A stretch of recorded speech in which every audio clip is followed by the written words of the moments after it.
Visa കാലാവധി അവസാനിച്ചിട്ടും രാജ്യം വിടാത്തവർക്ക് കടുത്ത മുന്നറിയിപ്പുമായി സൗദി ആഭ്യന്തര മന്ത്രാലയം. ഇത്തരക്കാർക്ക് 6 മാസം തടവും 1.5 ലക്ഷം റിയാൽ വരെ പിഴയും ചുമത്തും. ആജീവനാന്ത വിലക്കോടെ നാട് കടത്തലിന് വിധേയമാക്കുമെന്ന് മന്ത്രാലയം മുന്നറിയിപ്പ് നൽകി.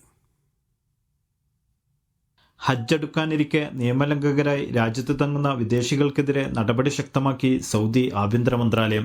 വിസ കാലാവധി തീർന്നിട്ടും രാജ്യം വിടാത്തവർ കടുത്ത ശിക്ഷ ഏറ്റുവാങ്ങേണ്ടി വരുമെന്ന് മന്ത്രാലയം വ്യക്തമാക്കി.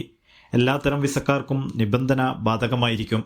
ഇത്തരക്കാർക്ക് 50,000 റിയാൽ വരെ പിഴയും 6 മാസം വരെ തടവും ലഭിക്കും.